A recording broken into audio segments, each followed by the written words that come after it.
कठिन से कठिन समय हो, जब अपने कर्तव्य को समझते हुए पूरे विश्वास के साथ काम किया जाए तो పరిణాం भी मिलते ही हैं. దేశంలో ప్రతి వ్యక్తి మనఃమందిరంలోకి చొచ్చుకొని పోయి మమేకమైన ప్రభావవంతమైన కంఠస్వరం. దేశ సరిహద్దుల వరకే కాదు, అంతర్జాతీయ వేదికల మీద కూడా నినదించిన స్వరం.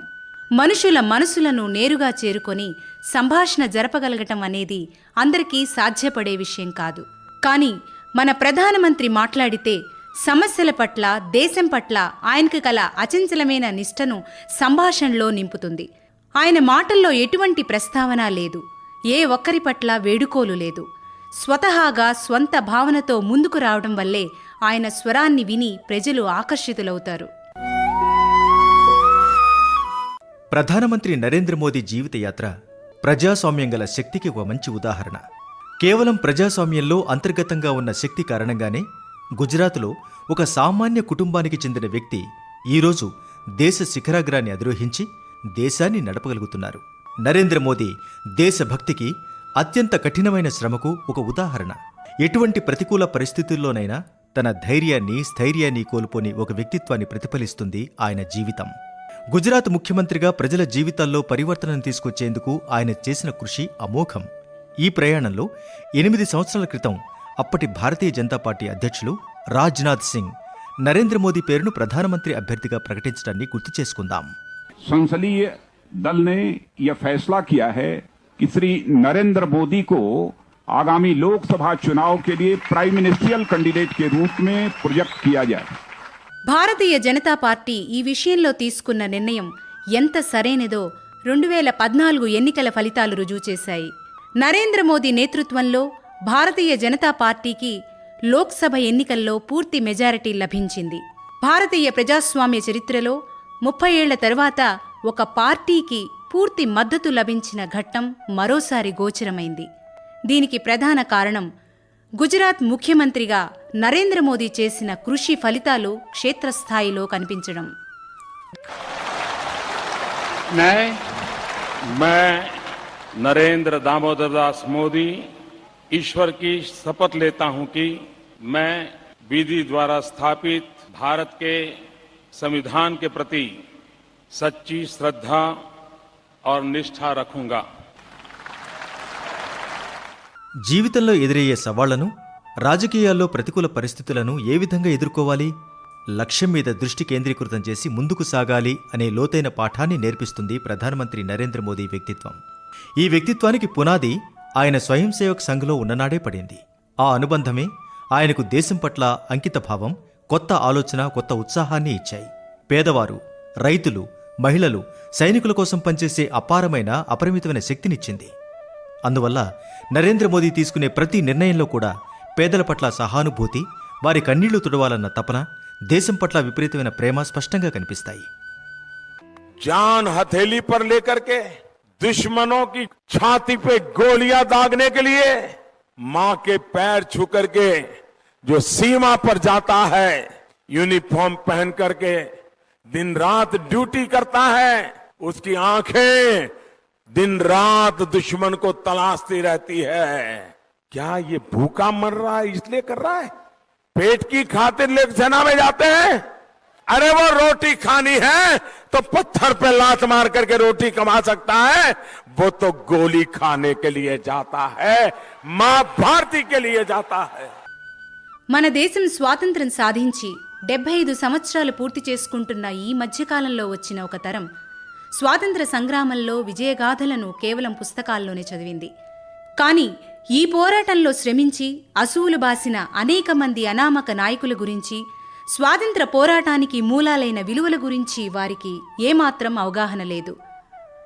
మహాత్మా గాంధీ అనుయాయి అయిన ప్రధానమంత్రికి తెలుసు, స్వతంత్ర సంగ్రామం గురించిన సంఘర్షణ విలువల గురించి ఈ తరానికి తెలియచెప్పనిదే వారిలో దేశభక్తిని పూర్తిగా చిగురింపచేయడం సాధ్యం కాదని. ఈ కారణంతోనే ప్రధానమంత్రి స్వాతంత్ర సంగ్రామ గాథలతో ఒక కొత్త కార్యక్రమం ఆజాదీ కా అమృత మహోత్సవ్ అనే దేశవ్యాప్త కార్యక్రమాన్ని ప్రారంభించారు. आजादी का अमृत महोत्सव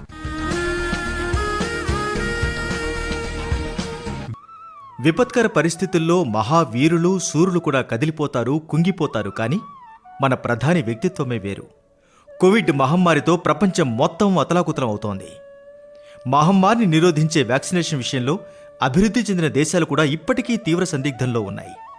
కానీ భారత్ మాత్రం టీకాలలో రికార్డు స్థాపించింది. ఇంతవరకు 75 కోట్ల మందికి పైగా ప్రజలు కరోనా వ్యాక్సిన్ తీసుకున్నారు. మన ప్రధానమంత్రి కుశల నేతృత్వం వల్ల మాత్రమే ఇది సాధ్యమైంది. 130 करोड़ से अधिक भारतीयों ने अभी तक की यात्रा आपसी सहयोग, दिन रात मेहनत करके तय की है. आगे भी हमारा रास्ता हमारे श्रम और सहयोग से ही मजबूत होगा. हम वैक्सीन प्राप्त करने की गति भी बढ़ाएंगे और वैक्सीनेशन अभियान को भी और गति देंगे. हमें याद रखना है कि भारत में वैक्सीनेशन की रफ्तार आज भी दुनिया में बहुत तेज है, अनेक विकसित देशों से भी तेज है. हमने जो टेक्नोलॉजी प्लेटफॉर्म बनाया है कोविन, उसकी भी पूरी दुनिया में चर्चा हो रही है. ప్రధానమంత్రి హృదయంలో గ్రామాలు, పేదలు, రైతుల వ్యధ గూడు కట్టుకొని ఉంది. పేదరికం దూరం చేయనిదే దేశం ప్రగతి పదంలో ముందుకు సాగడం అసాధ్యమని ఆయన విశ్వసిస్తారు. ఈ ఆలోచన మూలంగా ఆయన జన్ ధన్ యోజన రూపకల్పన చేశారు. ఈ పథకంలో భాగంగా ఇంతవరకు 43 కోట్లకు పైగా బ్యాంకు ఖాతాలు తెరిచారు. ఈ ఖాతాల్లో 230 కోట్ల రూపాయలకు పైగా జమ చేశారు. जब एक विकासशील देश दुनिया का सबसे बड़ा फाइनेंशियल इंक्लूजन कार्यक्रम सफलतापूर्वक चलाता है, सिर्फ 5 साल में 37 करोड़ से ज्यादा गरीबों के बैंक खाते खोलता है, तो उसके साथ बनी व्यवस्थाएं पूरी दुनिया के गरीबों में एक विश्वास पैदा करती हैं. బాలికలు, మహిళా విద్య, సామాజిక భాగస్వామ్యాన్ని పెంచడానికి సంబంధించి ప్రధానమంత్రి తమ స్వంత ఆలోచన ధోరణి కలిగి ఉన్నారు. ఆ ఆలోచన ఫలస్వరూపమే బేటీ బచావ్ బేటీ పఢావ్ ఉద్యమం. అనేక కోట్ల రూపాయల నిధులతో ఈ పథకాన్ని ప్రారంభించారు. అదేవిధంగా మహిళలకు ఇంట్లో పూర్తి సౌకర్యం కల్పించే పథకం ఉజ్వల.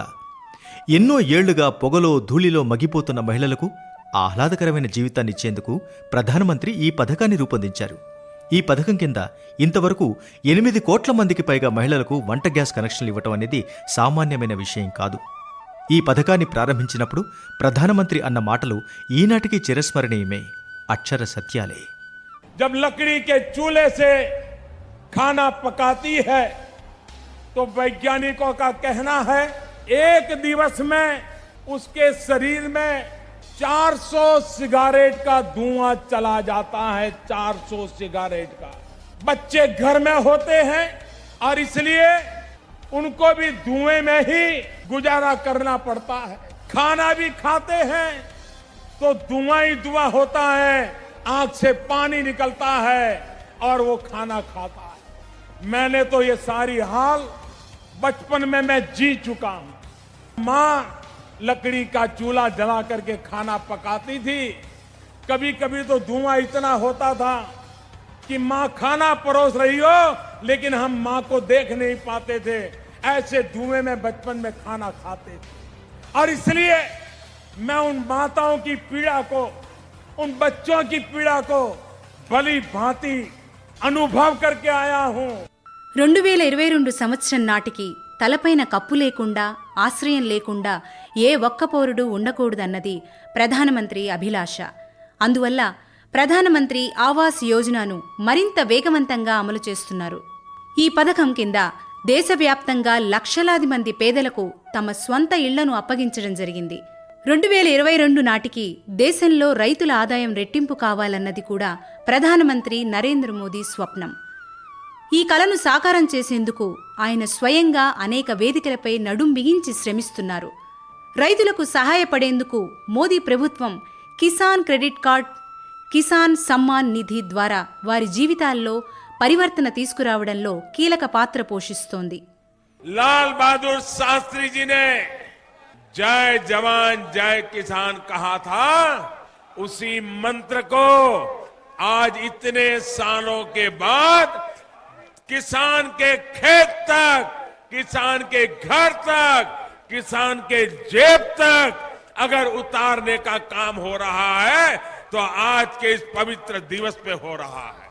आजादी के बाद किसानों से जुड़ी ये सबसे बड़ी योजना उत्तर प्रदेश की पवित्र धरती से मेरे देश के करोड़ों करोड़ों किसान भाइयों बहनों के आशीर्वाद से आरंभ हो रही है। భారత్ యువజనుల దేశం. ప్రధానమంత్రి నరేంద్ర మోదీ ఈ విషయాన్ని పదే పదే ప్రస్తావిస్తారు. యువతకు నైపుణ్యాలను నేర్పించేందుకు, ప్రతి చేతికి పని కల్పించేందుకు కూడా నిరంతరాయంగా చర్యలు తీసుకుంటూనే ఉన్నారు. Kaushal Vikas, make in India వంటి కార్యక్రమాలు ఈ పరంపరలో భాగాలే. ప్రజల మనసుల్ని స్పృశించటం ప్రధానమంత్రి కళ. ఆయన కోరిన వెంటనే ఖాదీ అమ్మకాలు ఆకాశాన్నంటాయి. ఆత్మనిర్భర భారతదేశాన్ని తయారు చేయాలన్న ఆయన మాటల వల్ల దేశీయ పారిశ్రామికవేత్తలు కూడా ఉత్సాహంగా ముందడుగు వేశారు. దేశాన్ని పటిష్టంగా ఉంచేందుకు ఇప్పుడొక కొత్త మంత్రంతో స్ఫూర్తినిస్తున్నారు వారు. हम सब जुट चुके हैं, लेकिन आज लाल किले की प्राचीर से आह्वान कर रहा हूं, सबका साथ, सबका विकास, सबका विश्वास और अब सबका प्रयास हमारे हर लक्ष्यों की प्राप्ति के लिए बहुत महत्वपूर्ण है. ఆటలను, క్రీడాకారులను, యోగా అలాగే ఫిట్ ఇండియాను ప్రజలతో అనుసంధానించడానికి ప్రధానమంత్రి చేసిన ప్రచారం ఈ ఏడాది టోక్యో ఒలింపిక్స్ ఇంకా పారాలింపిక్స్లో ఫలితాలను చూపించింది. అభివృద్ధి చెందిన దేశానికి పరిశుభ్రత, ఆరోగ్యం ఎంతో అవసరమన్న గాంధీగారిలాగే ప్రధాని మోదీ కూడా విశ్వసిస్తారు. పరిశుభ్రత లేకుండా అభివృద్ధిని ఆశించటం అర్ధరహితం అన్నది ప్రధానమంత్రి ఆలోచన. ఈ ఆలోచన వల్లనే ఆయన స్వయంగా తన చేతులతో పరిశుభ్రత ప్రచారాన్ని ప్రారంభించారు.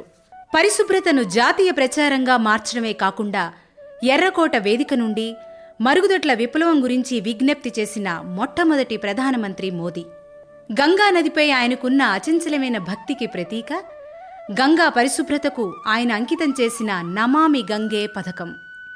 नमामि गंगे मिशन के तहत बिहार सहित पूरे देश में 180 से अधिक घाटों के निर्माण का काम चल रहा है. इसमें से 130 घाट पूरे भी हो चुके हैं.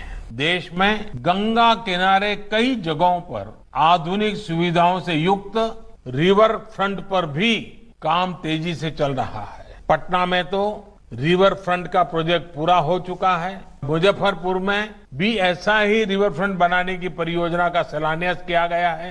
నేడు విదేశాంగ విధానంలో దేశానికి విజయం లభించింది అంటే ప్రధానమంత్రి మోదీ అద్భుత వ్యక్తిత్వమే అందుకు కారణం.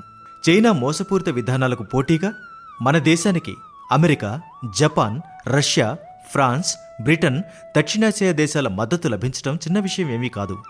బాలాకోట్ సంఘటన లేదా చైనాపై ఒత్తిడి పెంచిన సంఘటన మొదలైన వాటి ద్వారా తమ బలమైన ఉద్దేశాల్ని, దేశ ప్రయోజనాల కోసం నిర్ణయాలు తీసుకునే తమ సామర్థ్యాన్ని ప్రధాని మోదీ నిరంతరం ప్రదర్శిస్తూనే ఉన్నారు. ఇటువంటి పరిస్థితుల్లో ప్రధానమంత్రికి ఇలా అహర్నిశలు శ్రమించడానికి ప్రేరణ, శక్తి ఎక్కడి నుంచి వస్తాయి అనే ప్రశ్న కలగడం సహజమే. ప్రధానమంత్రి యోగ సాధన చేస్తారు. అందువల్లే కాబోలు యోగ విద్యకు ప్రపంచవ్యాప్తంగా గుర్తింపును తీసుకురావడంలో ఆయన ఎంతో పెద్ద పాత్ర వహించారు. అయితే ప్రజల జీవన విధానంలో మార్పు ఎలా తీసుకురాబడుతుంది అన్న ప్రశ్నకు సమాధానం ఆయన గుజరాత్కు 13 ఏళ్లు ముఖ్యమంత్రిగా ఉన్న అనుభవం ద్వారానే లభించింది. అదే సమయంలో వారి కఠిన పరిశ్రమ, దూరదృష్టి ద్వారా ఆశించిన ఫలితాలు దక్కాయి. ఈ ఫలితాల ద్వారా గుజరాత్ మోడల్ని యావత్ దేశం మెచ్చుకుంది. ప్రధాని తమ వయసు పరంగా 70వ పడిని దాటారు. కానీ ఆయన ఆలోచన యువతలా ఉంటుంది. వారు టెక్నాలజీని, సామాజిక మాధ్యమాలను ఎంతగానో వినియోగిస్తారు. ప్రజలకు చేరువయ్యేందుకు సామాజిక మాధ్యమం వారికి ఒక మంచి సాధనం. గాంధీ, అటల్ బిహారీ వాజ్పేయి తర్వాత ఈ దేశంలోని కోటానుకోట్ల హృదయాల్ని గెలుచుకున్న ఘనత ప్రధాని నరేంద్ర మోదీ స్వరానికే దక్కింది. ఈ స్వరమే దేశ బంగారు భవిష్యత్తుపై ప్రజల మనసుల్లో ఆశను మేలుకొల్పుతోంది. आसमां में सर उठाकर घने बादलों को चीरकर रोशनी का संकल्प ले, अभी तो सूरज उगा है. दृढ़ निश्चय के साथ चलकर, दृढ़ निश्चय के साथ चलकर हर मुश्किल को पार कर घोर अंधेरे को मिटाने, घोर अंधेरे को मिटाने अभी तो सूरज उगा है।